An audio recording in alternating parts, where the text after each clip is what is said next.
Eh, Tengan ustedes muy buenas tardes. A nombre del Departamento de Ingeniería Civil y la División de Recursos Hídricos y Medio Ambiente, les damos la bienvenida a la última charla del semestre Primavera 2020.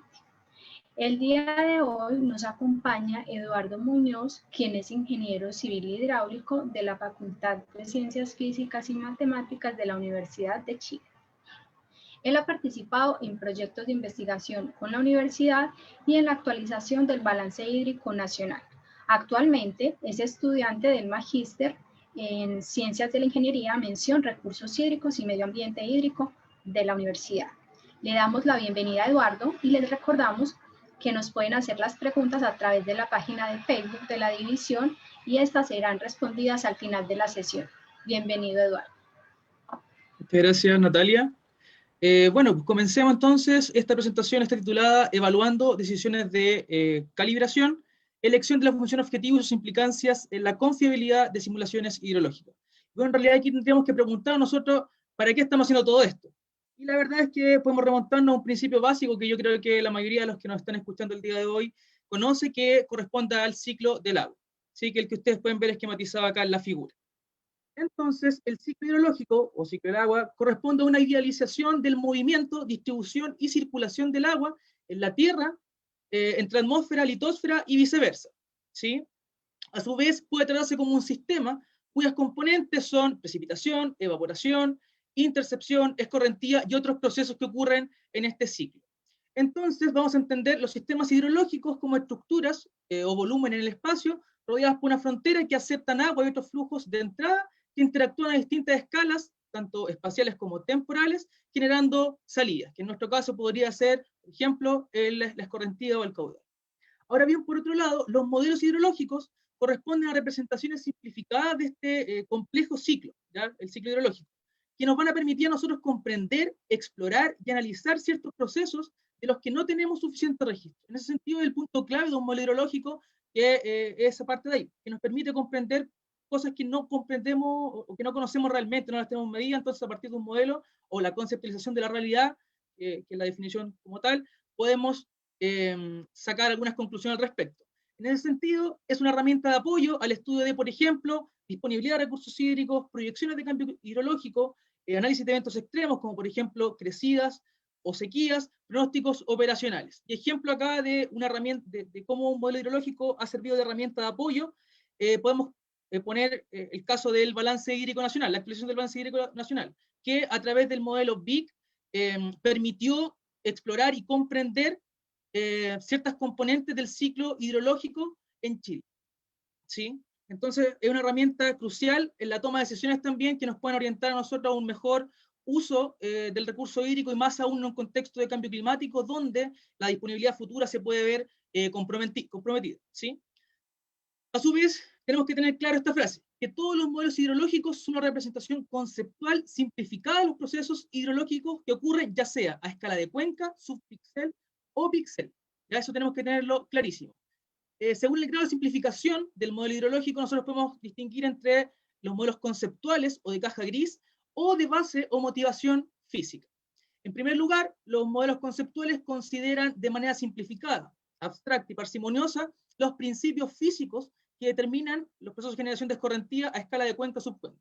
Ejemplo de este tipo de modelos podríamos mencionar el HPV o el GR4J, que es uno de los modelos que vamos a utilizar en este estudio, y que tienen una arquitectura como la que se muestra ahí en la figurita, ¿ya? Que tenemos ciertos estanques que buscan representar estos procesos de almacenamiento, que liberan cierta agua que va a otros estanques, que buscan representar algún proceso subterráneo, de tránsito al interior de la cuenca, etc. Entonces tenemos que tener claro eso, que a partir de una conceptualización buscamos representar ciertos procesos hidrológicos.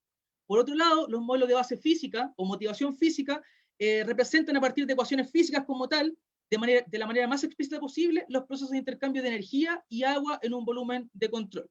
Ejemplo de estos modelos son el PHM, el DHBSM y el modelo BIC. Acá el ejemplo que se muestra es el modelo BIC, donde ustedes pueden ver que tenemos balance radiativo en la superficie ahí de la columna de suelo que esté representada por esta celda, tenemos distintas coberturas de suelo, entonces es un modelo más complejo que busca representar otros fenómenos que no están capturados con un modelo conceptual como el que se muestra aquí. Ahora bien, eso no quiere decir que esté bien o esté mal o que sea mejor uno u otro, sino que tenemos que tener claro para qué queremos ocupar este modelo.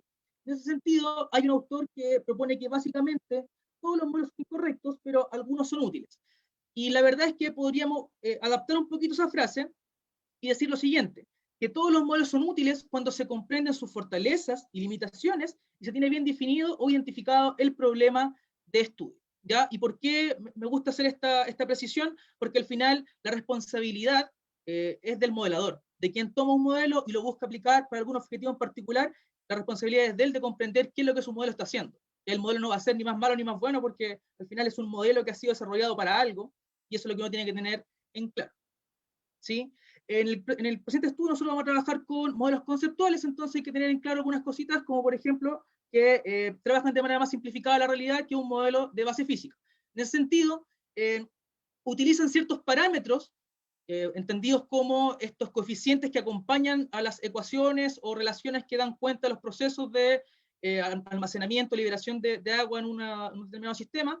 Estos parámetros definen la estructura de los modelos conceptuales, no pueden ser medidos directamente como los parámetros de un modelo físico. ¿Ya? Entonces hay una dificultad porque nos vemos en la necesidad de adoptar alguna estrategia que nos permita a nosotros inferir estos parámetros. ¿Ya? Por otro lado, la estructura parsimoniosa de estos modelos sugiere que la calibración, vamos a denominar calibración a aquel proceso que nos permite inferir este set de parámetros que completa el modelo hidrológico, ¿ya? Uno podría pensar que es más sencilla, pero la verdad es que en la práctica no es sencilla porque a su vez, al ser conceptualizaciones, ¿ya? Ocurre que muchas veces los parámetros se pueden compensar y no vamos a obtener un set único de parámetros. Entonces, si no podemos asegurar la unicidad de nuestra solución, ya estamos en algún problema, entonces tenemos que dar una vuelta un poquito más larga para poder definir cuál es el conjunto de estos coeficientes que nos van a permitir representar de la mejor forma posible los procesos hidrológicos que están ocurriendo en nuestra zona de estudio. Y bueno, el enfoque tradicional que se utiliza es una optimización. ¿Ya? ¿Qué es lo que hacemos? Bueno, tenemos un modelo hidrológico, hay ciertas forzantes que tienen que ser agregadas a este modelo hidrológico. Por otro lado, definimos un set de parámetros, aleatorio podría ser o de acuerdo a algún criterio, y generamos una simulación. Esa simulación tenemos que ver cómo anda respecto a las observaciones, ¿ya? Y compararla a través de alguna métrica o índice de evaluación que nos permita dar cuenta de esa bondad de ajuste que tiene nuestra simulación respecto a las observaciones. En el caso de que esa evaluación, nosotros definimos un umbral, no sea satisfactoria, tenemos que volver a iterar acá y adoptar otro set de parámetros, y esto nosotros lo podríamos hacer de manera manual o paso a paso, como probando distintos sets, o bien automatizarlo a través de distintos algoritmos que están disponibles en la literatura y también están implementados en distintos códigos de libre acceso. ¿Ya? Ahora bien, ese proceso de optimización tiene un supuesto, que un mejor ajuste de nuestra simulación versus la observación va a implicar una mejor representación hidrológica. ¿Ya? Ahora bien, si nosotros vamos como a una relación entre cómo está el parámetro respecto a el modelo como tal, nosotros sabemos que los parámetros, que los vamos a definir acá con la letra θ, van a estar relacionados con el modelo que nosotros estemos utilizando, la función objetivo con la cual calibremos. Por otro lado, va a depender ese set de parámetros de las forzantes en el periodo de tiempo que hayamos definido para la calibración, y a su vez de las observaciones que nosotros estemos utilizando y también del periodo de tiempo que estemos comparando. En ese sentido, nosotros podemos cuestionarnos un poco si estos parámetros van a ser lo suficientemente estables en el tiempo para poder representar lo que ocurre en términos hidrológicos en nuestra cuenca. Entonces, este supuesto que nosotros acá apuntamos, podríamos cuestionarlo un poco y nos damos cuenta que tenemos un problema que tenemos que abordar de alguna forma. ¿Ya? En ese sentido, las preguntas de investigación que nosotros proponemos en este trabajo son, en primer lugar, ver cómo influye la función objetivo de calibración en los valores óptimos de parámetros. Es el punto 1. Punto 2, ver si es que existe alguna relación entre identificabilidad, que vamos a entender la identificabilidad como cuán difícil es encontrar un set de parámetros que converja al mismo valor. ¿Ya? Vale decir, ver cuánta va a ser la dispersión entre nuestros distintos valores que obtengamos con distintas funciones objetivos. Y ver cómo esa relación con atributos fisiográficos e hidroclimáticos de distintas cuencas de estudio. Y en tercer lugar, analizar hasta qué punto las funciones objetivos tradicionales aseguran simulaciones hidrológicas consistentes, ¿ya? Entendiendo consistencia hidrológica como representar los procesos que ocurren a escala de cuenca, ¿ya? Representar procesos. Ahora bien, para este estudio nosotros definimos un dominio de 95 cuencas en régimen natural o cercano, en base al índice de intervención antrópica de CAMELS Chile, y a su vez exigimos o impusimos un filtro de que tuviésemos un buen registro fluidométrico para poder calibrar en nuestros modelos. Como ustedes pueden ver ahí, tenemos gran diversidad de cuencas que tienen distintas áreas. Ustedes la pueden ver ahí en la línea negra, que el área va, no sé, pues prácticamente los 10 kilómetros cuadrados a más de 10.000. También tenemos distintas elevaciones, como pueden ver, vamos desde 100 hasta 100 metros sobre la línea del mar hasta 5.000. Y lo mismo con las otras variables, que también tenemos diversidad de coberturas de suelo, la partición de fracción de bosque, fracción suelo desnudo. Ya por otro lado, en términos de variables hidrometeorológicas, ustedes pueden ver ahí también que la temperatura media anual en estas cuencas también es distinta, es un rango bastante amplio. Lo mismo pasa con la precipitación, los montos anuales en milímetros por día también son diferentes. La ampliación potencial anda un poquito más parecida en los distintos casos, pero también hay algunas diferencias, y en la escorrentía también se nota una diferencia. Ahora bien, si nosotros quisiéramos ver esto distribuido a nivel nacional, tenemos una figura como la que se ve a continuación, ya donde tenemos ordenados por latitud nuestras distintas cuencas, y cada color representa el color de la cuenca que está asociado.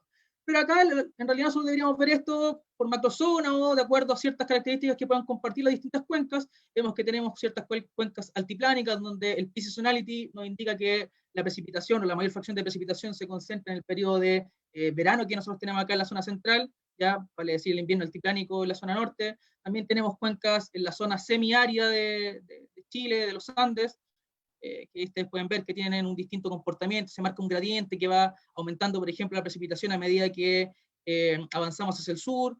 El P-seasonality también, vamos pasando de un régimen donde la precipitación se concentra en invierno de nuestra zona central a estar distribuido de manera más o menos uniforme en todo el año. El índice de aridez comienza a disminuir, y bueno, el runoff ratio, que corresponde a la partición de caudal respecto a la precipitación, también ahí tiene algunas variaciones que se pueden apreciar ahí en función de la latitud. ¿Ya? Entonces, con estas 95 cuencas nosotros comenzamos este estudio, bueno, y también algunas cuencas australes que son las que se pueden mostrar ahí. Comenzamos este estudio que, en primer lugar, consiste en un paso cero donde nosotros calibramos nuestro modelo, definimos un periodo de calentamiento, warm-up, que comprende el periodo 1980 a 1984-85, todo este año hidrológico de Chile, vale decir desde abril a marzo. Calibramos en el periodo 1985-2004, vale decir son 20 años que tenemos para calibrar, y utilizamos el algoritmo de calibración global Shuffler Complex Evolution para obtener nuestros 7 parámetros óptimos. Ahora bien, respecto a la función objetivo, definimos 12 funciones de calibración. 2 definidas como tradicionales, que en realidad corresponden al Nash-Sutcliffe y el KGE. Por otro lado, 3 funciones que responden a transformaciones, donde aplicamos, por ejemplo, el logaritmo del Nash-Sutcliffe, la raíz cuadrada del KGE, raíz cuadrada del Nash-Sutcliffe, una función de error absoluto, 2 funciones de meta objetivo basada en el tiempo, que en realidad es el split KGE, y 4 funciones multiobjetivo implícito, que serían combinaciones lineales entre distintas funciones objetivo en pos de maximizar el promedio de ambas o alguna operación lineal entre ellas. ¿Ya? Entonces, esto nosotros lo pusimos a correr en el computador, estuvo corriendo harto tiempo, y obtuvimos distintos sets de parámetros óptimos que lo vamos a representar ahí con letras θ, I, J. Luego definimos un paso 1 donde pretendíamos estudiar la identificabilidad. De acá la pregunta clave era, bueno, ¿cómo medimos la identificabilidad de parámetros? China et al. En 2015 plantean este índice, ya que corresponde a la desviación estándar de los distintos parámetros que nosotros estimamos de acuerdo a algún método, y los normalizamos respecto al rango de variación que le definimos a ese parámetro como tal. ¿Ya?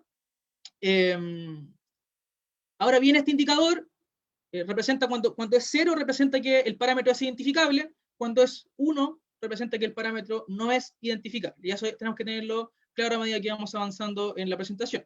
Pero bueno, nosotros con el profesor Mendoza, que es quien me ha estado ayudando y colaborando en esta investigación, definimos una función que tiene algunas modificaciones respecto a la de China et al. Del 2015, donde nosotros agregamos un término epsilon θ.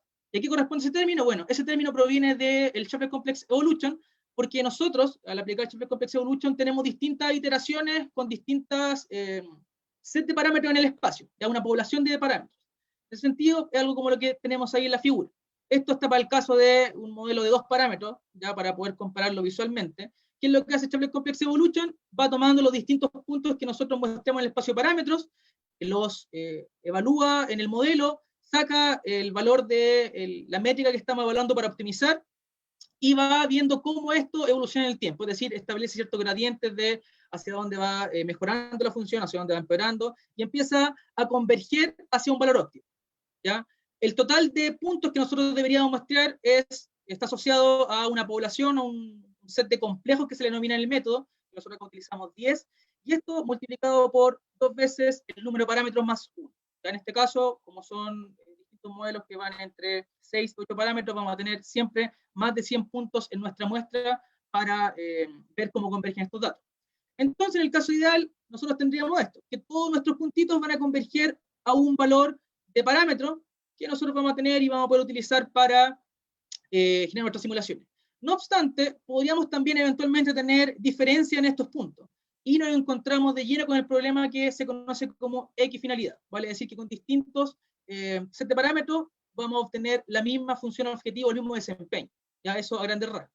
Entonces, para dar cuenta de ese fenómeno, nosotros definimos la desviación estándar de estos puntos como este epsilon teta para agregarlo a nuestro término de identificabilidad a modo de, así, como analogía, trazar la cadena de identificabilidad que tiene el parámetro que estamos calibrando. Por otro lado, la consistencia. Y acá la pregunta también es, bueno, ¿cómo medimos la consistencia de la simulación? Hay que definir ciertas métricas, ciertos índices que nos permitan a nosotros entender cuando estamos representando de mejor o peor forma la hidrología de nuestra cuenca. En ese sentido definimos 5 criterios. El primero de ellos, reproducir las distintas funciones objetivas.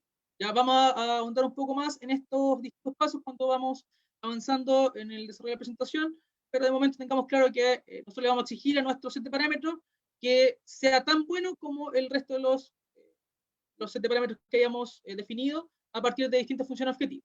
En segundo lugar, tenemos ciertas métricas e índices tradicionales que pueden corresponder al KGL, root mean square error, R cuadrado, también algunos índices hidrológicos, como algunos derivados de la curva de duración, etc. En tercer lugar, definimos métricas de consistencia hidrológica. En cuarto lugar, vamos a evaluar la transferibilidad temporal de los set de parámetros que habíamos calibrado respecto a estas métricas e índices tradicionales, ¿ya? ¿Y cómo vamos a evaluar esa transferencia temporal? Tomando el set de parámetros que calibramos en un periodo de calibración y evaluándolo en un periodo de tiempo distinto. Y vamos a repetir ese mismo ejercicio, pero con los parámetros relacionados con las métricas relacionadas a consistencia hidrológica. En ese sentido, nosotros podríamos posteriormente armar matrices como la que se muestra aquí, donde tenemos en cada columna los resultados a partir de una misma métrica de evaluación, en las filas el resultado asociado a las simulaciones obtenidas de un set de parámetros, y podríamos comparar eso, sacar un ranking a partir de cuál es la mejor o peor, si normalizando esto entre 0 y 1, y en base a eso luego sacar alguna métrica que nos permita decir ya, esta función o este set de parámetros entrega mejores resultados que esta otra función, y así establecer alguna clasificación en torno a eso. Ya esto lo vamos a detallar más adelante. Respecto al modelo hidrológico que se utilizó para realizar todo esto, es el que ustedes pueden ver ahí. En realidad son varios, son 3 modelos que utilizamos. Si bien es cierto, se ve como muy copado esto, pero vamos a ir explicando paso a paso, porque en realidad las diferencias son muy sutiles, pero vamos a ir viendo en adelante que esas diferencias sutiles marcan diferencias radicales en los resultados que estamos obteniendo. Entonces, bueno, estos son la familia de modelos GRXJ. ¿Por qué el X? Porque al final ese X va a depender del número de parámetros que nosotros estamos utilizando en el modelo. En primer lugar, tenemos que tener claro que este tipo de modelos son herramientas de evaluación hidrológicas implementadas en el programa de código abierto R o el Grupo de Investigación de Hidrología de Cuencas, INRA, de Francia. Por otro lado, el modelo GRXJ es un modelo conceptual concentrado de X parámetros y resolución temporal diaria. ¿Qué tenemos? Bueno, el modelo GR4J corresponde a 4 parámetros, ¿sí? Que son principalmente este estanque de almacenamiento, este parámetro que da cuenta del tiempo base del hidrograma unitario de ruteo, un parámetro que da cuenta del intercambio de agua desde el estanque de tránsito a la escorrentía directa, ¿sí? y esta capacidad que tiene este tanque de ruteo de tránsito, ¿sí? Por otro lado, cuando hablamos del modelo GR5J, es simplemente agregar este parámetro X5 que viene a mejorar esta representación del intercambio con el estanque de ruteo, ¿sí? Vale decir, agregamos este umbral de intercambio respecto a este estanque. Y finalmente, el modelo GR6J incluye otro parámetro que viene a mejorar esta representación de proceso de almacenamiento subterráneo del modelo con un nuevo estanque que es de vaciado exponencial. Entonces agregamos ese parámetro X6 y completamos la familia de 3 modelos hidrológicos a escala 10. Por otro lado, el módulo Semanage, que es un módulo de acumulación de tratamiento de nieve, funciona o opera con 2 parámetros en su forma más básica, y responde a una filosofía de factor grado día en términos de los procesos de nieve, y podemos distribuir la modelación de o la operación de este modelo en bandas de elevación. Entonces, en este modelo, nosotros agregando la curva isométrica y a su vez la temperatura media, internamente el método nos permite diferenciar entre la precipitación sólida y la precipitación líquida. La precipitación líquida pasa al modelo hidrológico, y por otro lado la precipitación sólida pasa a este modelo de nieve. Acá en el modelo nieve se generan algunas operaciones, se ve qué es lo que está pasando con la temperatura ambiente, qué pasa con la temperatura interna del manto que está representado por este estanque, y se ve si es que ocurre derretimiento o no. Si ocurre derretimiento, este pasa luego al modelo hidrológico y es circulado como habíamos mencionado anteriormente. Ahora bien, que lo importante de todo esto, o de la conceptualización que tiene el modelo, es que los modelos GR buscan representar a través de estanques los procesos hidrológicos a escala de cuenca, facilitando la comprensión de la dinámica de estos, ¿ya? Ahora bien, respecto a la identificabilidad, bueno, nosotros podemos, aplicando la fórmula que mencionaba anteriormente, podemos ver cuánto va a ser la dispersión asociada a cada uno de nuestros parámetros. En este caso podemos ver el parámetro X1, ¿sí? El color azul, más rojizo y verde indica los distintos modelos que hemos trabajado, y podemos ver que, por ejemplo, acá en el modelo GR4J, acoplado al módulo Semanage, esa es la notación que vamos a adoptar para el modelo acoplado, tiene mayor identificabilidad que el modelo GR5 y que el modelo GR6 respecto al mismo parámetro. Entonces ya estamos viendo que cambios sutiles en esta estructura del modelo también va a afectar la identificabilidad del mismo. Esto lo vamos a repetir para los distintos parámetros y se tiene lo que ustedes pueden ver ahí en su pantalla, donde si definimos un cierto umbral, acá lo vamos a trabajar en 0,2 para poder hacer algunas apreciaciones visuales. ¿Qué tenemos? Que en primer lugar, los parámetros relacionados al intercambio de agua, vale decir X2 y X5, intercambio con el tanque de ruteo, son los más identificables, ¿ya? Como vemos ahí, son los que están más abajo. Y por otro lado, también podemos ver que al agregar el parámetro X5 a la estructura del modelo GR4J, X2 se vuelve más identificable, que lo que vemos ahí, en desmedro también del X5, que toma todo el peso, por así decirlo, de la identificabilidad que antes tenía el parámetro X2. ¿Ya? Pero el parámetro X2 se vuelve más identificable. Por otro lado, los parámetros de nieve, vale decir CN1 y CN2, y a su vez el parámetro X6, que es este que está acá, son los menos identificables. Ya, como pueden ver ustedes, ahí están casi siempre por sobre este umbral que hemos definido. Y si tratamos de establecer algún patrón o algún comportamiento a nivel latitudinal, que es lo que se ve ahí, la verdad es que no se observa algún gradiente latitudinal de identificabilidad que sea marcado. Quizá acá podríamos tener alguna tendencia en el parámetro X6 que se ve que pasa algo, pero la verdad es que no es nada tan marcado. Entonces, de esta figura no se puede concluir algo respecto a qué es lo que está pasando en términos latitudinales. Ya quizás pueden haber otros factores que estén influyendo la identificabilidad y que no lo estamos viendo acá, entonces hay que evaluarlos con posterioridad. Por otro lado, bueno, ¿de qué depende la identificabilidad de parámetros en los modelos hidrológicos? Como ustedes vieron anteriormente, tenemos muchos parámetros, entonces la dimensionalidad de nuestro problema es grande, porque además tenemos muchos parámetros, muchos modelos. Entonces, lo ideal sería poder concentrar o comprimir un poco la información y poder tratar de establecer comportamientos a nivel de patrones espaciales, o bien de alguna forma concentrar esto. ¿Qué es lo que hicimos nosotros? Bueno, trabajamos con un método de clustering que corresponde a K-means. ¿Y qué es lo que hace este algoritmo? Bueno, forma K grupos tal que minimizan la suma de los cuadrados dentro de cada subgrupo, ¿sí? De cada grupo K. En ese sentido, nosotros podemos expresar esto en términos matemáticos, como se muestra ahí en la pantalla, donde simplemente queremos minimizar esta diferencia de la distancia de nuestro elemento respecto al promedio asociado al grupo que estamos conformando. Ahora bien, si no somos tan matemáticos para ver las cosas, y en realidad a mí me cuesta mucho ver este tipo de ecuaciones, prefiero ser más gráfico, y tenemos esa figurita que ustedes ven ahí, donde se muestra explícitamente que yo voy a empezar a probar distintos grupos, voy a ver la distancia que tiene cada uno de ellos, y voy a tratar de minimizar tanto la distancia de cada grupo como la distancia de todo el problema que estamos tratando de abordar, ¿ya? Ahora bien, ¿qué vamos a agrupar nosotros o qué vamos a clusterizar? La identificabilidad agregada por cuenca, ¿ya? Que va a corresponder a la sumatoria de la identificabilidad parcial de cada uno de los parámetros asociados a una misma cuenca. Haciendo ese procedimiento, bueno, para el caso del modelo GR4J, agrupado al modelo Semanage, nosotros podemos ver el comportamiento que se observa ahí en la pantalla. Los clústeres de menor numeración, vale decir, el clúster 1 es el más identificable, mientras que el clúster 6 es el menos identificable.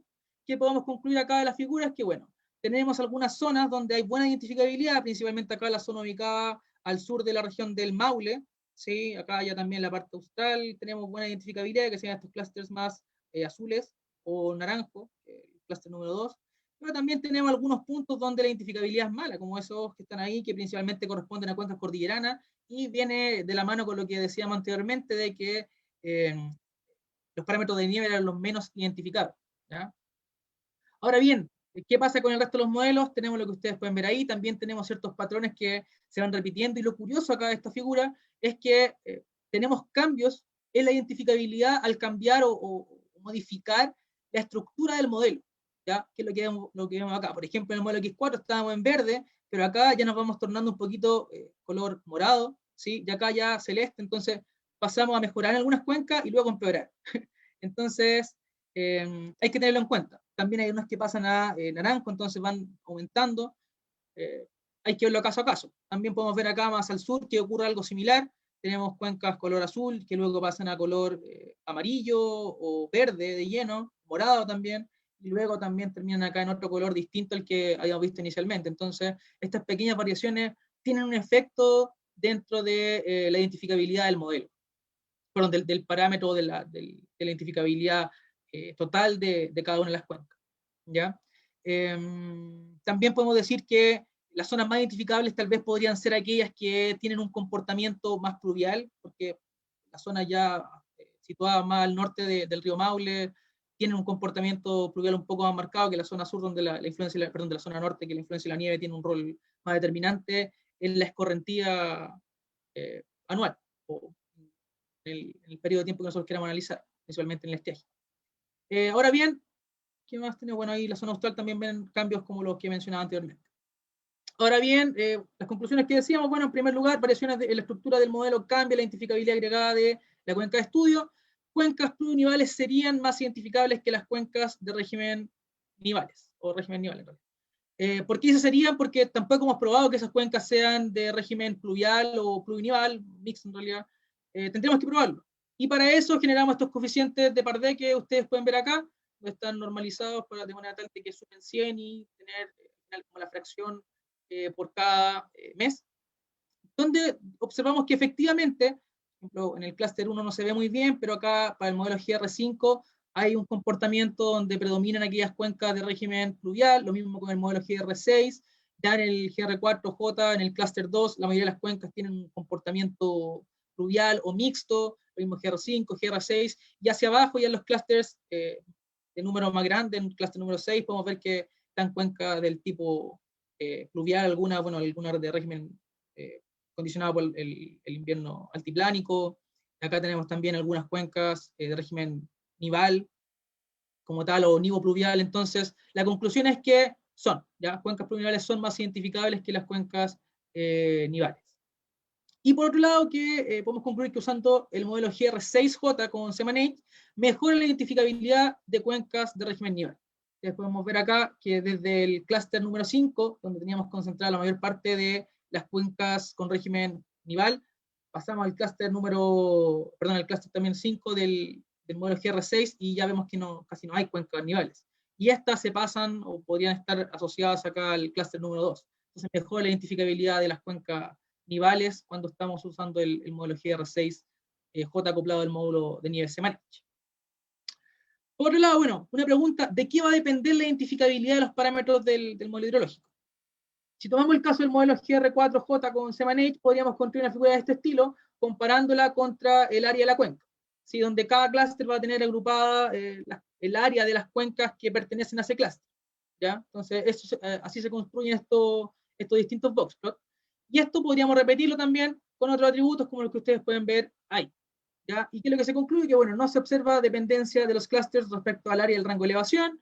Tenemos que en el modelo GR4J con SEMANH y GR5 SEMANH, las cuentas con menor pendiente y fracción de suelo del nudo son más identificables, ya acá los valores son más cercanos a cero en el caso del suelo del nudo, ¿sí? Y el clúster 1 y 2 son los más identificables que habíamos mencionado anteriormente. Ya lo mismo pasa con GR5 en la pendiente y GR4 también con la pendiente.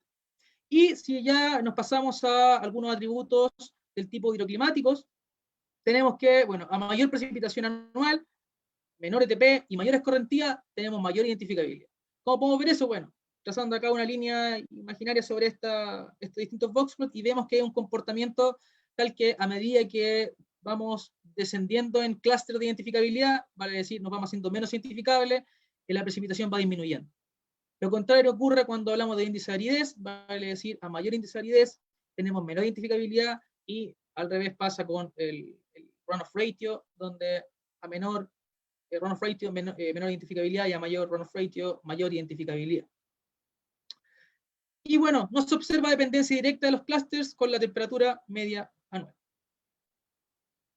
Por otro lado, también podríamos evaluar nosotros individualmente qué es lo que pasa con cada uno de los parámetros, como se observa ahí en la figura. Y acá ya este clúster depende de simplemente las cuencas que pertenecen a él y los valores también están asociados a cada una de las cuencas.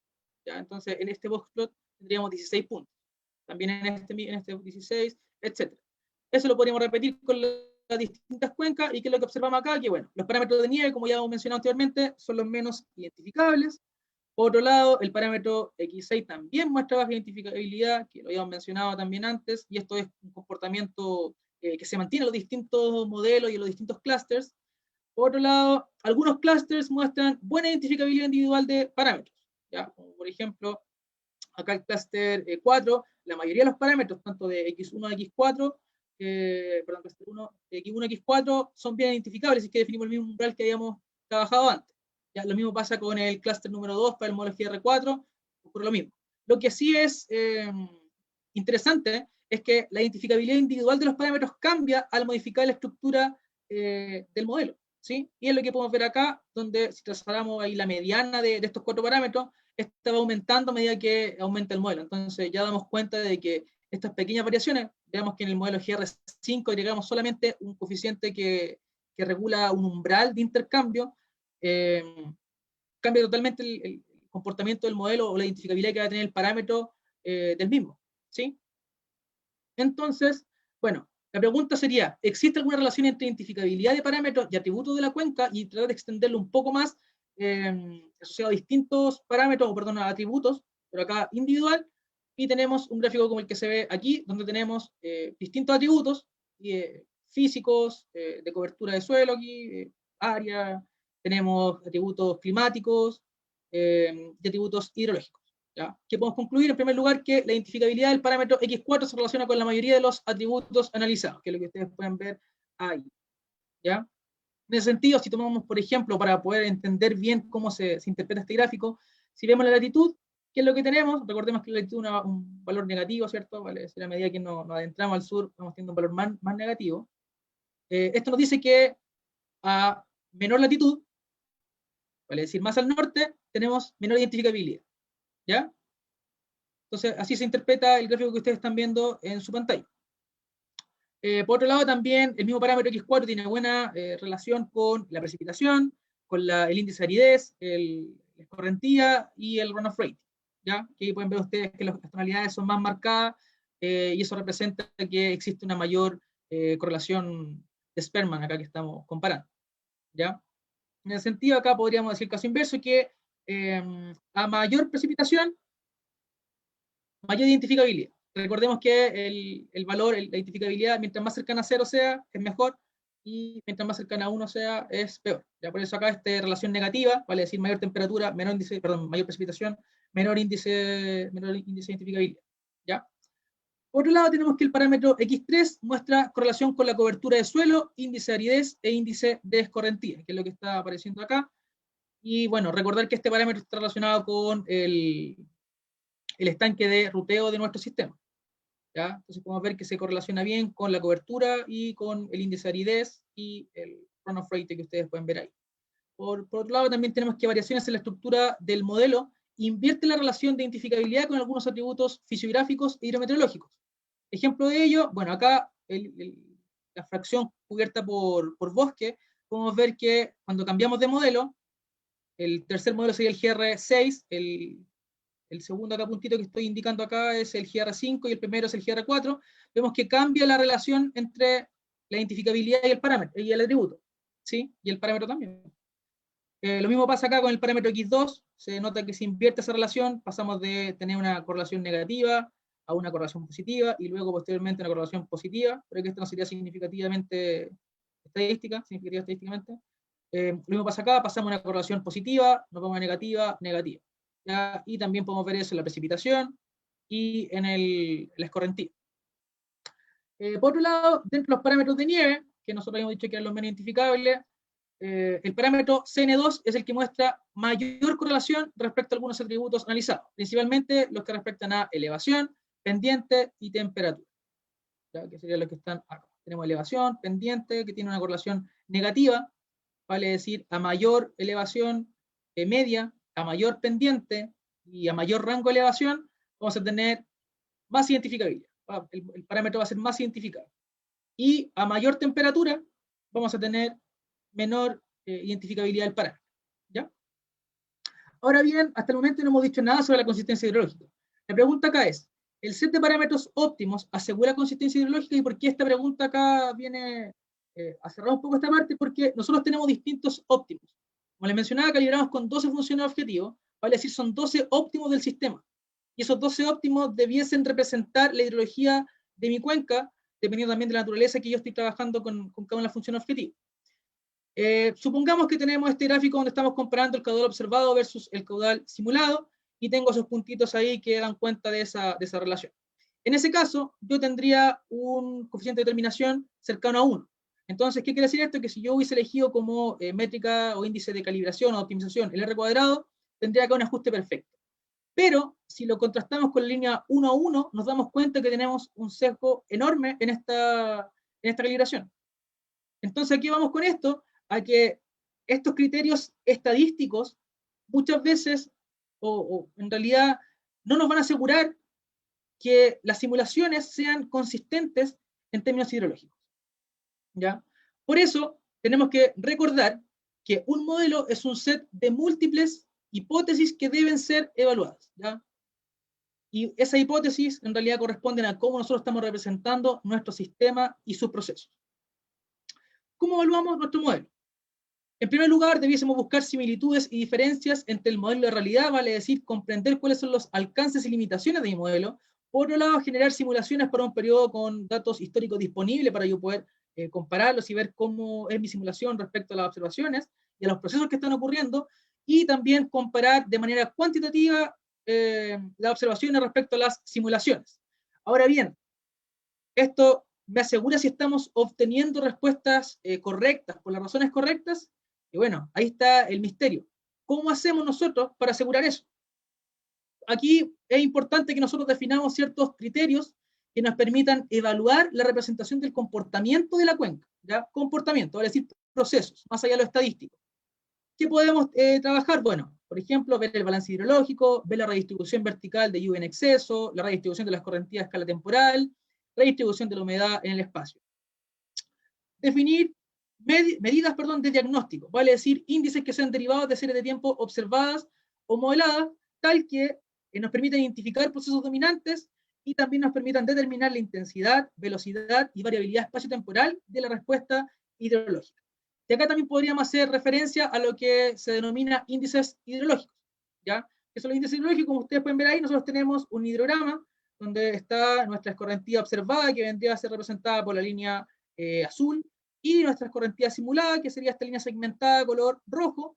Y bueno, ¿cómo evaluamos el desempeño de nuestro modelo?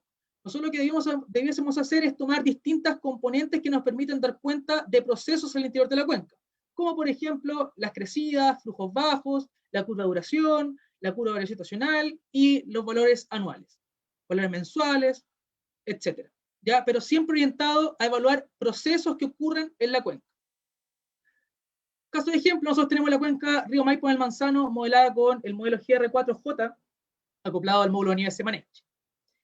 Ahí ustedes pueden ver el periodo de simulación entre el 1 de abril del 94 y el 31 de marzo de 1999.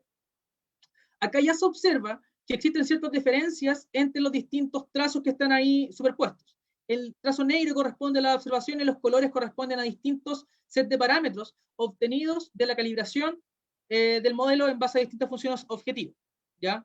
Ahora, para poder visualizar un poco mejor esta diferencia, podríamos trabajarlo también en escala logarítmica.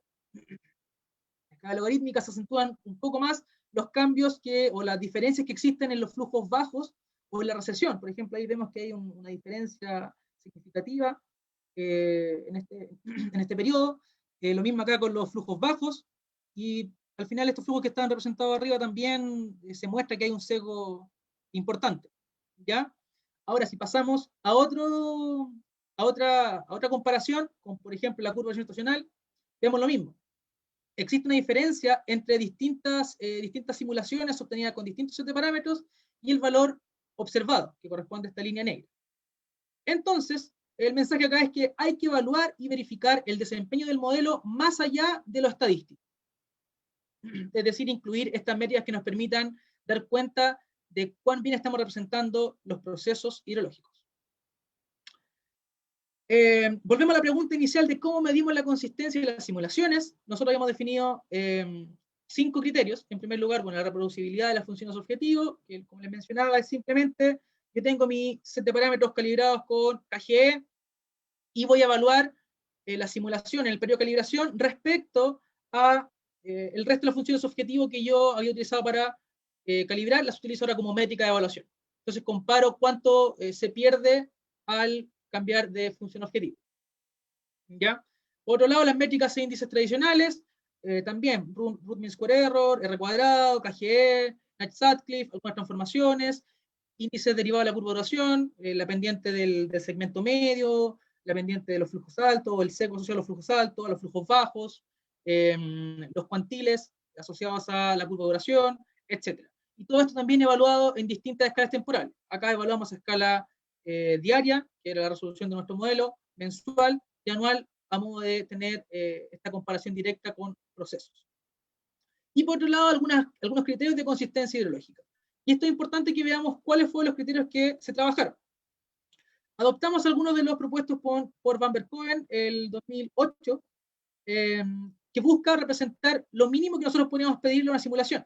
¿Ya? Vale decir que represente el comportamiento promedio a largo plazo, caracterizado a través de la partición caudal-precipitación, ¿sí? Balance. Por otro lado, que sea capaz de representar la pendiente media de la curva de duración, ¿sí? Que está dada por mid-flows, que sale ahí representado. Por otro lado, también que logremos representar los flujos altos, y esto lo cuantifica usando el root mean square error, y también que podamos ser capaces de representar flujos bajos, y también esto lo cuantifica a través del root mean square error, pero aplicando una transformación Box-Cox a la serie de caudales observada y simulada. Pero nosotros también agregamos acá algunos indicadores que nos podían dar algunas luces de cuán bien lo estábamos haciendo en términos de consistencia hidrológica asociados a la curva de variación estacional, ¿ya? Donde, para tratar de ver el desfase que pudiese existir entre el valor máximo de nuestra curva de variación estacional observada y simulada, utilizamos el centroide de esta curva de variación estacional observada y simulada, lo contrastamos como un sesgo. Por otro lado, el coeficiente de correlación entre ambos valores, y a su vez el root mean square error, o raíz del error cuadrático medio, asociado a los coeficientes de Pardé de las series de la curva de vegetación. Entonces, con esos 7, sí, 1, 2, 3, 4, 5, 6, 7, perfecto. Con los 7 indicadores definimos estas métricas de consistencia hidrológica. Por otro lado, el evaluar la transferibilidad temporal de las métricas e índices tradicionales que están acá comprimidos con esta sigla GOF and S, que sería métrica estadística de onda de ajuste e índices hidrológicos, y la transferibilidad temporal de HC, que está asociada a la consistencia hidrológica. Esta evaluación se hace precisamente para evaluar este supuesto, ¿ya? Que tradicionalmente se hace. En general, uno dice que la variación temporal de los parámetros es igual a cero, vale decir que el parámetro es constante en el tiempo. Y bueno, uno podría cuestionarlo totalmente si es que no hace esta evaluación. Y es más, siempre cuando uno cambia el periodo de validación, cuando uno trabaja en los modelos, divide entre validación, calibración, la validación, el desempeño del modelo cambia respecto a la calibración. Y eso da cuenta precisamente de esta variación que existe en los parámetros en el tiempo, vale decir que no son estacionarios. Entonces tenemos que buscar aquel set de parámetros que nos permita mitigar este efecto de no estacionalidad que tenemos en los parámetros que estamos utilizando. Entonces, para cada criterio, para cada modelo y para cada cuenca, ¿qué fue lo que hicimos nosotros? Construimos esta matriz. ¿Cómo se construye esta matriz? Bueno, en las filas vamos a tener el criterio evaluado a partir de las simulaciones con los parámetros calibrados con la función 1, la función objetivo 1. Y eso se va a repetir en las filas hasta la función objetivo 12. Es decir, que las columnas son comparables entre sí porque responden a la aplicación del mismo criterio de evaluación, el mismo indicador en realidad. Por ejemplo, acá apliqué root mean square error, entonces vamos a tener todos los valores de root mean square error para las simulaciones de la función objetivo 1, y acá está la función objetivo número 2. ¿Qué podemos hacer ahí nosotros? Normalizar esto para que nos queden valores entre 0 y 1, ¿ya? Donde 1 va a ser el mejor indicador obtenido y 0 va a ser el peor, ¿sí? Con eso vamos a pasar a una matriz de este estilo, y acá los valores están inventados para fines explicativos simplemente. Vamos a tener acá estos valores, donde la particularidad es que si yo sacase el promedio de una fila, la fila recordemos que está asociada al set de parámetros obtenido de una función objetivo, voy a tener valores entre 0 y 1, donde si esto está más cercano a 0, va a ser el peor set de parámetros, y si está cercano a 1, va a ser dentro de los mejores sets de parámetros, ¿sí?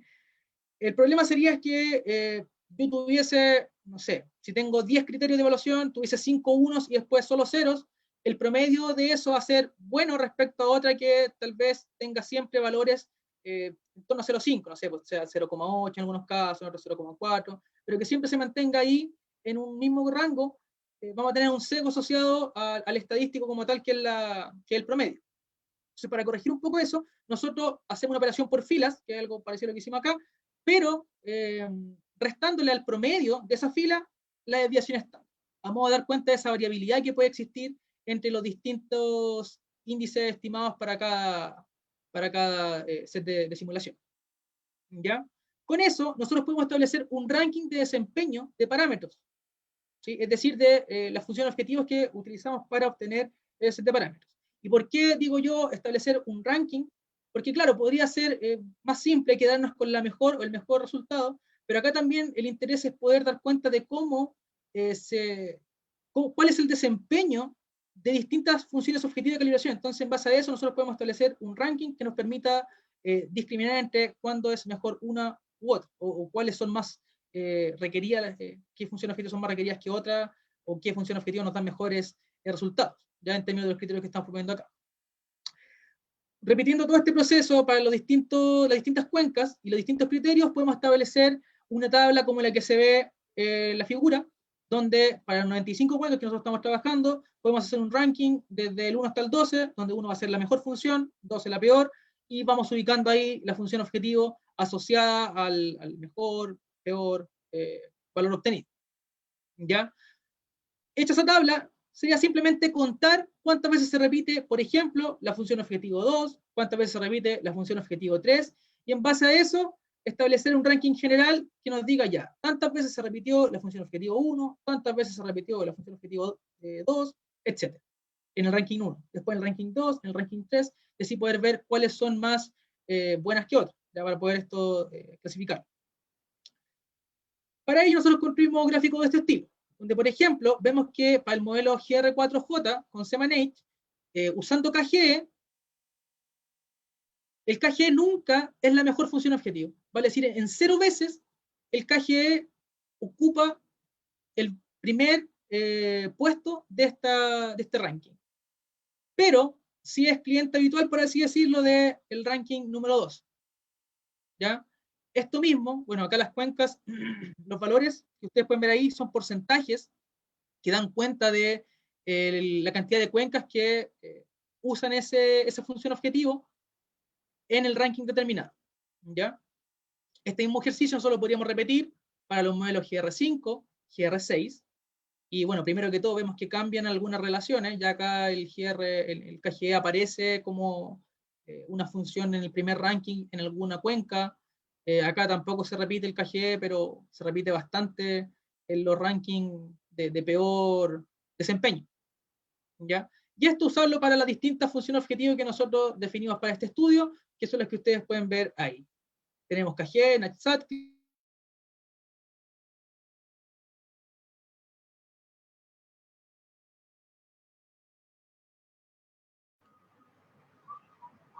Eduardo, una transformación logarítmica del NatSat-Cliff, la Eduardo, raíz del NatSat-Cliff, raíz del KGE, el índice refinado de Wilmot, el split KGE, la raíz cuadrada del split KGE, ¿sí? ¿Natalia? sí, es que se cortó un momentico cuando estaba explicando la Natalia, figura. perfecto. Gracias. ¿Cuando está explicando el principio de la figura o ahora? Bueno, En esa parte se cortó. ya, bueno, volvemos atrás entonces para que quede bien clara esta figura porque es bastante compleja de entender. ¿Qué es lo que pasa? Tenemos nosotros el KGE, por ejemplo, y los puntitos indican la cantidad de veces que esa función objetivo es considerada como la mejor o la segunda mejor, tercera, en el ranking que nosotros estamos definiendo.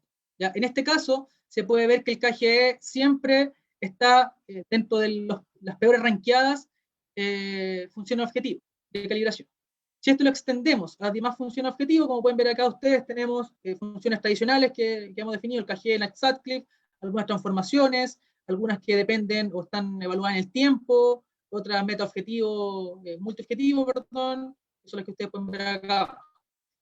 ¿Qué concluimos de acá? Bueno, en primer lugar, que estas funciones que nosotros habíamos considerado como tradicionales, el KGE y el NatSat-Cliff, son las menos recurrentes en el ranking número 1, ¿ya?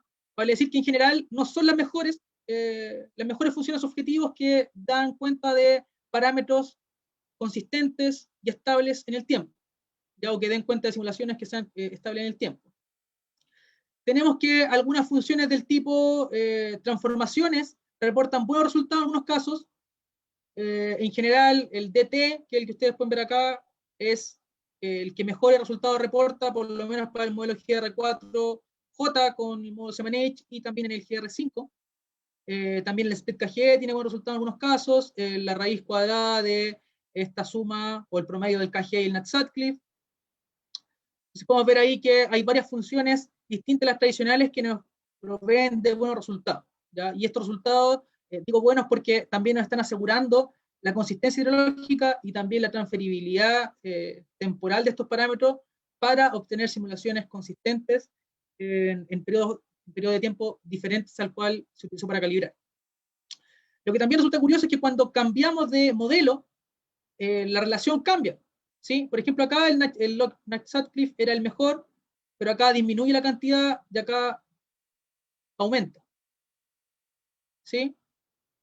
Entonces, hay un cambio en esa relación. Lo mismo pasa acá, el DT. Acá era el mejor, acá aumenta un poco, pero acá ya disminuye, ¿sí? Entonces, eso da cuenta de que al final, independiente de que el cambio sea muy pequeño, de que yo agregue tan solo un parámetro al modelo, como en el caso del GR5, yo no podría utilizar directamente los parámetros que tengo calibrados del modelo GR4J con SMNH y tratar de calibrar ese último parámetro para completar la estructura de GR5J con SMNH. Es necesario que se vuelva a calibrar para obtener un set de parámetros que sea consistente y que también nos dé buenas simulaciones al cambiar de periodo de tiempo de evaluación. Finalmente, en términos de conclusiones, ¿qué tenemos? Bueno, el set óptimo de parámetros no asegura la consistencia hidrológica. Y en realidad esa conclusión no es necesario ni siquiera que hiciéramos modelación hidrológica para concluirlo, es una tautología, pero quería mencionarla porque es importante que lo tengamos claro, ¿ya? Que siempre es necesario evaluar cómo lo está haciendo nuestro modelo posterior a la calibración de los parámetros. En ese sentido, la elección de la función objetivo de calibración, al igual que el algoritmo de calibración, es un paso que debe ser abordado con precaución. Y una sugerencia, bueno, tratar de implementar más de una función objetivo y evaluar criterios como, por ejemplo, los presentados en este trabajo. Por otro lado, las funciones objetivo comunes son, en general, las de peor desempeño al momento de comparar simulaciones y observaciones descorrentivas. ¿Qué se obtuvo acá? Que las funciones de error absoluto y transformaciones serían las mejores alternativas. No obstante, en algunas cuencas resulta mejor utilizar funciones objetivas basadas en metaobjetivos o combinaciones de distintos objetivos. Una recomendación sería que en modelos conceptuales, dado que tenemos mayores libertades en cuanto al tiempo de cómputo, porque en general los modelos conceptuales son más rápidos de correr, podríamos tratar de implementar al menos una función de cada tipo, de las que nosotros habíamos mencionado antes. Y si es que tenemos restricciones de tiempo, cuando estamos trabajando con modelos de base física, ver la forma de analizar la serie de observaciones, el objetivo que tenemos de estudio, vale decir, si queremos modelar crecidas, si queremos modelar flujos bajos, disponibilidad hídrica, etcétera, y en base a eso tratar de definir alguna función objetivo que sea acorde al problema que necesito abordar. No obstante, esto no quiere decir que un modelo de base física no necesite calibración o que necesite menos calibración que un modelo conceptual. Acá la salvedad o la diferencia que se está realizando es solamente si es que existen estas limitaciones de tiempo, de que un modelo de base física muchas veces toma más tiempo en correr una simulación que un modelo conceptual. Ahora, si no tenemos estas restricciones, también debemos implementar más de una función objetivo para evaluar este problema de la identificabilidad y a su vez de la consistencia hidrológica en las simulaciones que nosotros tenemos. Por otro lado, pequeñas variaciones de la estructura de un modelo pueden inhabilitar los valores de parámetros previamente calibrados. Y finalmente, a vista de los resultados, es decir, que parámetros no son transferibles en el tiempo, que muchas veces hay problemas de identificabilidad y que algunas funciones objetivos no aseguran la consistencia hidrológica, la pregunta es, bueno, ¿cómo podemos plantear estrategias de calibración y regionalización en el caso de tener problemas de cuencas no controladas que aseguren la consistencia hidrológica en nuestras simulaciones? Eso, Natalia, muchas gracias y quedo atento a cualquier pregunta que tenga la audiencia. Eduardo, muchísimas gracias. Estuvo súper buena la presentación. Hay muchas preguntas. Muchas. Entonces, Eduardo Rubio nos pregunta cómo mide la identificabilidad cuando se tienen muchos parámetros. Eduardo Rubio, un saludo para Eduardo, un gran profesional, me ha tocado compartir con él alguna oportunidad. ¿Cómo medimos la identificabilidad cuando tenemos muchos parámetros? Bueno, lo que estaba mencionando acá. Simplemente esa desviación estándar que se tiene respecto al promedio de los distintos parámetros normalizados por el rango de variación que yo le doy al parámetro cuando lo calibro, ¿vale? Sin el rango de calibración. Entonces, en base a eso, con la desviación estándar, damos cuenta de la dispersión que tiene el parámetro con los distintos puntos que tenemos asociados al mismo, ¿sí? En el caso, por ejemplo, del Chapter Complex Evolution, como yo les mencionaba, tenemos al menos 100 set de parámetros por cada función objetivo. Entonces, ese epsilon teta que se había mencionado, nosotros lo obteníamos sacando la desviación estándar de los distintos sets, vale decir, por cada parámetro sacábamos una desviación y esa la normalizábamos respecto al rango de variación que le dábamos al parámetro, y después ese epsilon teta se agregaba a este término de identificabilidad, donde también se sumaba al sigma o a la dispersión asociada al valor promedio de este set de parámetros respecto a las distintas funciones objetivas. Ya. Eduardo, otra pregunta. O sea, cuando usted planteaba los periodos, hay un periodo de calentamiento del modelo, otro periodo de calibración, y esos periodos estuvieron entre el 85 y el 2004, ¿cierto? Sí. Donde ahí no había el efecto como de la megasequía. Entonces, sí, cuando lo vamos a llevar vamos a aplicar el modelo al tiempo actual, ¿cómo se considera ahí el efecto de la megasequía? Porque ya las variaciones, o sea, es como si el modelo está calibrado como con una inercia y después cambió por completo. ¿Cómo se tiene en cuenta eso? Claro. ¿Qué es lo que pasa? Ahí está lo que yo les mencionaba de buscar ciertos criterios que nos permitan evaluar la transferibilidad del parámetro en el tiempo. ¿Ya? Nosotros definimos 5 criterios, dentro de los cuales los 2 últimos estaban asociados a evaluar este set de parámetros óptimos en distintos periodos de tiempo que no se utilizaban para la calibración. Y ahí es donde se ocupa este periodo de tiempo del 2005 al 2017, que no estaba puesto en el periodo de calibración, para evaluar el desempeño que tienen los parámetros calibrados en el periodo de calibración en este periodo de tiempo que es nuevo para el modelo. ¿Ya? Ahí se define ese periodo que es de prácticamente 10 años por una razón en particular, que es apuntar a la pregunta que realiza ahí como parte el público, porque hay un periodo entre 2005 y 2010 donde hay un comportamiento en términos climatológicos que es más o menos normal, podríamos decir, respecto al promedio histórico. Y ya después, a partir de 2010, se comienza a tener este efecto de la mega sequía que se ha tenido durante los últimos ya prácticamente 10 años, que claramente, si nosotros no tenemos un set de parámetros que logre tener esa versatilidad para tener buenas simulaciones en periodos distintos al cual se calibró, en un periodo de sequía voy a tener cualquier resultado.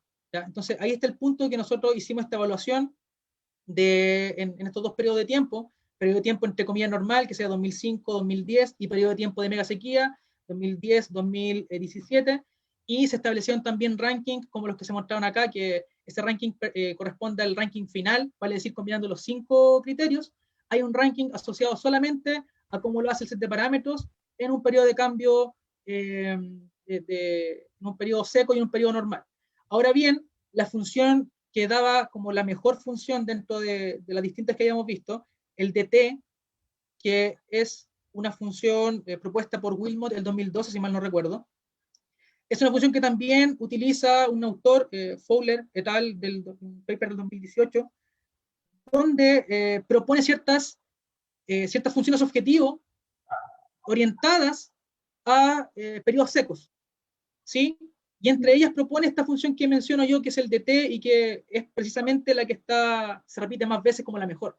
Entonces puede que, si nosotros vamos al detalle, encontremos que esa función es la mejor porque precisamente entrega mejor resultado en estos periodos secos que nosotros hemos estado teniendo los últimos años. ¿Ya? Entonces, el mensaje es buscar funciones objetivas que nos permitan representar bien distintos periodos para el cual no fueron calibradas, y evaluar también esa versatilidad en distintos tipos de años, año húmedo, seco, normal. ¿Sí? Muchas gracias. Y Eduardo nos vuelve a preguntar si le podría repetir de dónde viene la selección del umbral de 0.2 en la identificabilidad. El umbral de 0.2 no dice en ninguna parte. No, este trabajo está todavía en progreso, ¿ya? Y ese umbral de 0.2 fue simplemente para poder mostrar acá cuándo era más o menos identificable. Es aún algo que está en veremos, como les digo, esto simplemente ha sido para mostrar algún umbral, podría ser menor, podría ser 0.1, o definir distintos umbrales como muy identificable, medianamente identificable. Está en trabajo todavía y hay que revisar eso, y también viene acompañado de una búsqueda bibliográfica que se está realizando. No hay tanta literatura que apunte a identificabilidad como tal, asociada a esto de la función objetivo, pero hay que ver cómo definir un buen criterio de umbral para la identificabilidad. Acá simplemente ese 0.2 se ha definido para poder hacer más explicativo cuando era más o menos identificable. Y ahí le podrían hacer un análisis se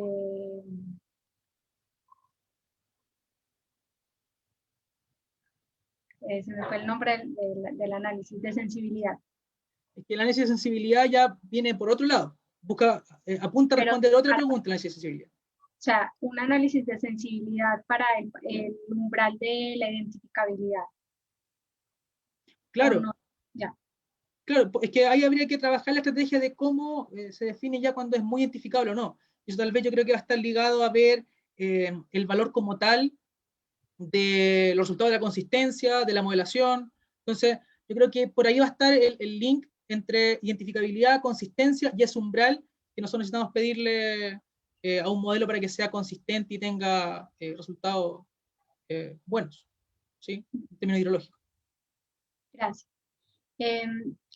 Eduardo también nos pregunta o nos dice como después del gráfico de identificabilidad y atributos, Lo que él interpreta es que finalmente al agregar parámetros, en algunos casos empeora el rendimiento de cada parámetro. No, no necesariamente. Recordemos que acá estamos viendo solamente identificabilidad. Vale decir cuán dispersos van a ser mis parámetros cuando yo calibro con distintas funciones objetivos, ¿ya? Entonces, el análisis tiene que ser posterior. Yo voy a tener distintos valores, con un problema también asociado a la equifinalidad, por así decirlo, porque son todos óptimos, pero óptimos en base a distintas funciones. Y hay que evaluar después cuál de esos parámetros son los más consistentes o los mejores de acuerdo a algún criterio.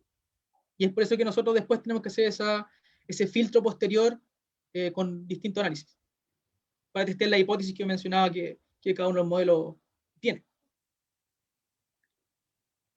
Ahora Isaac nos dice como cuando hay cuencas con poca información, ¿sí? ¿Qué solución se le podría dar o qué modelo estadístico sugiere usted como que él pueda utilizar? Una cuenca que no tiene control fluidométrico. Que carece de algunos años, o sea, tiene un registro de datos, pero tiene datos faltantes, ¿cierto? Entonces, sí. ¿Qué solución él podría tener para poder procesar? La pregunta es, ¿cuán representativo será ese periodo de datos que él tiene disponible respecto al periodo que quiere estudiar? Entonces, ahí tenemos un if que si tiene buen registro, no sé, un 80% del periodo total, calibramos un modelo, probamos distintas funciones objetivas y luego analizamos consistencia, estaríamos ok. Y ahora el caso como más complejo, que dentro de todo igual es el más entretenido para la hidrología, que es cuando no tenemos mucha información o puntos aislados simplemente, ya se transforma en un problema de cuenca no controlada. ¿Ya? ¿Qué hacemos ahí? Bueno, el enfoque tradicional sería que buscáramos distintas cuencas cercanas o similares, adoptando algún índice de disimilitud o similitud, por ejemplo el que utiliza Gil Quebec en un paper del 2016, mal no recuerdo, a modo tal de, a partir de distintos atributos que tienen cuencas cercanas o similares, como tal, no le tiempo que sea cercana, distintas cuencas en un dominio, ver cuáles son similares a la que estoy estudiando yo y calibrar esas cuencas, y en esas cuencas que tienen disponibilidad de registros, hacer este tipo de análisis. ¿Sí? Luego tal vez hacer una transferibilidad cruzada entre las cuencas que estamos proponiendo como donantes, y de ahí sacar el mejor set de parámetros, que sea más consistente, para transferirlos a mi dominio de estudio, el que no tiene mucha información, generar las simulaciones y luego contrastar contra este registro limitado de información que tengo, a ver cómo andan mis simulaciones con parámetros transferidos desde una cuenca similar. Entonces, ese debiese ser como el flujo metodológico si es que no tuviese tanta información como para poder hacer una calibración, porque tampoco podemos calibrar con poca información. Pues esto mismo que preguntaban ahí de qué pasa si es que hay un año más seco, si es que hay un año más húmedo. Yo tendría que pedirle a mi modelo que fuese capaz de capturar esa señal climática en el modelo hidrológico y tuviese una respuesta hidrológica asociada a un año con condiciones secas, o más aún si son años persistentes, como ha sido la mega sequía, tener esa memoria hidrológica que dé cuenta de estos años secos que han ocurrido. ¿Ya?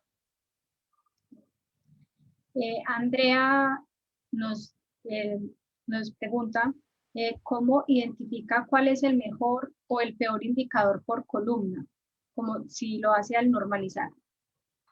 ¿Cómo lo identificamos? Bueno, en la presentación se mostraba que nosotros simplemente vamos a tener valores por fila, ¿cierto? Bueno, perdón, por columna, donde tenemos valores que están más cercanos al óptimo. Supongamos, estamos comparando KGE, esa es mi columna 1, KGE. Yo sé que el óptimo del KGE es 1 y lo peor es menos infinito. Pero yo me abstraigo un poco de esos valores, de esos límites que tiene el KGE, y yo simplemente, como quiero establecer una clasificación de cuál podría ser mejor y cuál peor, tomo el mejor valor que tengo en mi serie, en mi fila, perdón, en mi columna. Vale decir el máximo. O sea, el máximo sería 0,5 y el mínimo menos 1. Entonces, todos los parámetros, yo los voy a decir ya, el primer valor de la primera fila menos el valor menor, menos el mínimo de la columna, normalizado por el rango de variación de esa columna, y me va a entregar valores entre 0 y 1. Donde si yo obtengo el valor menor menos el menor, va a quedar en 0 el numerador, el denominador va a quedar positivo, entonces voy a tener un valor que va a ser 0, que ese va a ser el peor. Entonces, de esa forma, nosotros por columna hacemos esa clasificación, perdón, esa normalización, ¿cierto? Y luego hacemos la suma de las distintas columnas para tener un valor representativo por fila. Eso quiere decir un valor representativo por cada función objetivo utilizada para calibrar un parámetro que fue utilizado para comparar respecto a la observación. Entonces esa es la clasificación que se hace, simplemente ordenar, si lo decimos en términos coloquiales, es ver cuál es menos malo, cuál es, ¿sí? Ese es como el espíritu de esa comparación, ver cuál es el menos malo y el más malo, ¿sí? Ahora Luis de la Fuente nos dice, todo el estudio apunta a una consistencia temporal. ¿Cómo se analizaría la consistencia espacial? Bueno, la consistencia espacial en realidad acá no se está evaluando, porque como estamos trabajando con cuencas aisladas, vale decir, cada unidad hidrológica es nuestra zona de estudio, y esto se repite por las 95 cuencas, no se ha trabajado para ver cómo anda la correlación entre las simulaciones a nivel espacial. Pero creo que sí sería una parte interesante de poder incorporar, analizar eso. ¿Cómo van a estar mis caudales, por ejemplo, simulados en una cuenca correlacionado respecto a la que está más al lado, la cuenca vecina, una cuenca similar, y ver cómo lograr una estructura consistente, a modo tal también de responder la pregunta que mencionábamos acá al final de la presentación. ¿Cómo planteamos estrategias de calibración y regionalización cuando tenemos problemas de cuencas no controladas que nos asegure la consistencia hidrológica? Entonces yo creo que, claro, hay que en algún momento llegar a un punto en el que veamos cómo andan las simulaciones a nivel espacial, distribuidos con las distintas cuencas, y en base a eso también hacer propuestas respecto a cómo abordar la pregunta que se hacía. Y Eduardo nos dice ¿y cómo cambian los resultados cuando el modelo es de base física? Eso va a ser muy interesante, dado que se han evaluado modelos conceptuales. Se podrían también evaluar los modelos de flujos físicos en ambos modelos que se producen en función de sus respectivos set de parámetros óptimos. Y los felicita a Pablo y a usted por la investigación. Eso básicamente. Muchas gracias, Eduardo, por las preguntas, Y para responder a lo que él dice, claro, yo creo que sería súper importante hacerlo con modelos de base física. ¿Por qué? Porque la hipótesis nula acá, para un modelo de base física, muchas personas siguen esa filosofía de que un modelo físico ni siquiera necesita calibración, porque un modelo de base física, entonces tiene todos los flujos ya bien constituidos, bien conceptualizados, entonces ni siquiera necesitan calibración. El tema está en que al final son conceptualizaciones de la realidad, querámoslo o no, dentro de alguna de las ecuaciones hay alguna relación conceptual que se está abordando. Entonces, la hipótesis nula de una persona que sigue esta filosofía sería que la identificabilidad va a ser perfecta, va a decir, en todos los parámetros va a ser cero, cuando evaluamos distintas funciones objetivas. Pero eso, naturalmente, no va a ser así, y yo creo que cambiaría un poco el paradigma que se tiene respecto a los modelos físicos. Entonces, obviamente, tiene que ser, se tiene que realizar esa investigación en algún momento, pero también conlleva tiempo. Por el tema que, por ejemplo, estos modelos, los 3 modelos, que nosotros tomamos aproximadamente 2 meses en correr todo, porque eran 12 funciones objetivos, 95 cuencas, 3 modelos, y el límite máximo para la convergencia que dimos, para asegurar la convergencia, fue de 10.000 iteraciones. Entonces en algunos modelos convergía más rápido, en otros un poco más lento, así que fueron 2 meses, más una vez se cortaba la luz, entonces fue un poquito más, 2 meses y medio. Entonces requiere tiempo. Para un modelo físico, obviamente tiene que ser abordado este problema, tratar de ver qué resultados dan, y en base a eso también construir mejores prácticas o mejorar las prácticas que actualmente tenemos en base a ese aprendizaje. Eduardo, ¿y los modelos se tienen que correr en un solo computador o se puede paralelizar? Sí, se puede paralelizar. Ya. Es O sea, que más, pueden está utilizar paralelizado. el Leptraro. Eventualmente sí, se podría utilizar Leftraru, que, que ya ha sido de harto apoyo para la hidrología nacional, yo creo, con todo el aporte que ha tenido la infraestructura de supercómputo del Leftraru en el desarrollo del proyecto de balance hídrico nacional. Entonces yo creo que, claro, en algún momento vamos a tener que llegar a conversar con ellos para que nos puedan ayudar también a saciar estas necesidades de cómputo que tenemos. Sí. Eduardo, muchísimas gracias. Muchísimas gracias a usted y a la audiencia que nos acompañó. Esperamos, como ya, verlos el próximo semestre, ya que este es el último. Muchas gracias, básicamente. No sé si quiere dar algunas últimas palabras, Eduardo. Sí, bueno, en primer lugar agradecerle la invitación, felicitar al Departamento de Ingeniería Civil y en especial a la División de Recursos Hídricos y Medio Ambiente por estos 2 semestres de seminarios que se han desarrollado, donde en el primer semestre, bueno, estuvieron charlas demasiado interesantes en conjunto con Par Explora, según la que estuve viendo, presentaron destacados profesores y todo bien llevado a la sociedad civil, que muchas veces yo creo que en la academia nos abstraemos un poco de esa realidad, que nosotros también debiésemos ser servidores sociales y públicos, ¿sí? Y por otro lado, bueno, como te digo, agradecer la invitación, invitar a toda la gente a que cuando hagamos modelación hidrológica seamos cuidadosos en este sentido de asegurar que se esté representando la hidrología como tal, que se sea consistente hidrológicamente, porque los modelos son apoyo a decisiones que no va a tomar un ingeniero civil hidráulico que tiene conocimiento de estas limitaciones o alcances de los modelos.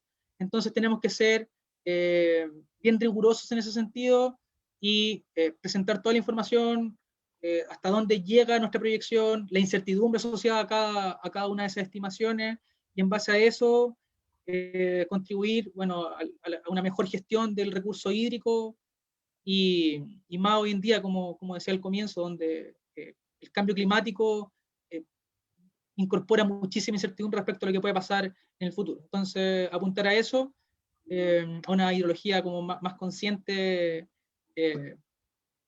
este tema de la consistencia hidrológica y eso.